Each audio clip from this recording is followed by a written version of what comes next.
चौघजण मित्र होते आणि ते रात्रीच्या वेळी चोरी करण्यासाठी निघाले होते. चोरी करत असताना त्यांनी एक सोन्याचा हंडा आणला. सोन्याचा हंडा आणला आणि एका वडाच्या झाडाखाली ठेवला.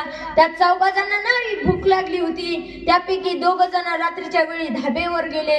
धाब्यावरून जितके उरलेले खाण्याचे पदार्थ होते ते घेऊन आले आणि वाटेमध्ये दोघ जण होते. त्याच्यातल्या एका जणाच्या मनात विचार आला. काय विचार आला तर तो म्हणाला, आपण या सोन्याच्या हंड्याचे चौघजण हिस्सेदार होत आहोत. आपण काय करू, या सोन्याच्या हंड्याचे चौघजण हिस्सेदार होण्यापेक्षा आपण दोघच होऊ.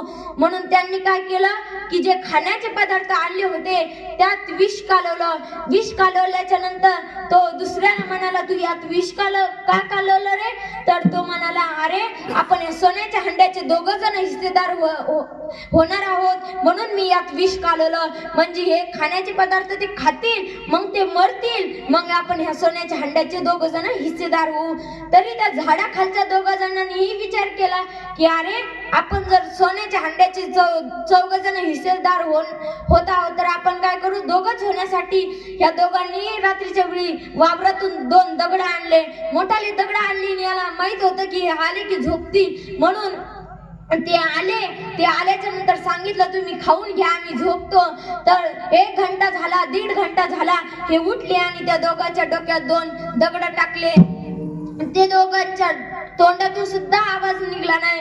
म्हणून ह्या दोघांनी काय केलं, ते खाण्याचे पदार्थ खाल्ले. हे दोघेही मेले आणि ते दोघेही मेले. त्या सोन्याच्या हंड्याचा काही उपयोग झाला का? नाही. म्हणून विठ्ठल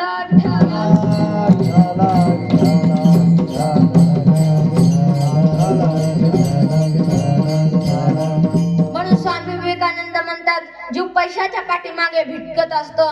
सातत्य पाहिजे रे संसारात. घरात जर मुलगा नसेल ना तर घरात करमत नाही. घराची शोभा 2च माणसांनी वाटते, लहान मुलं व म्हातारे माणसं.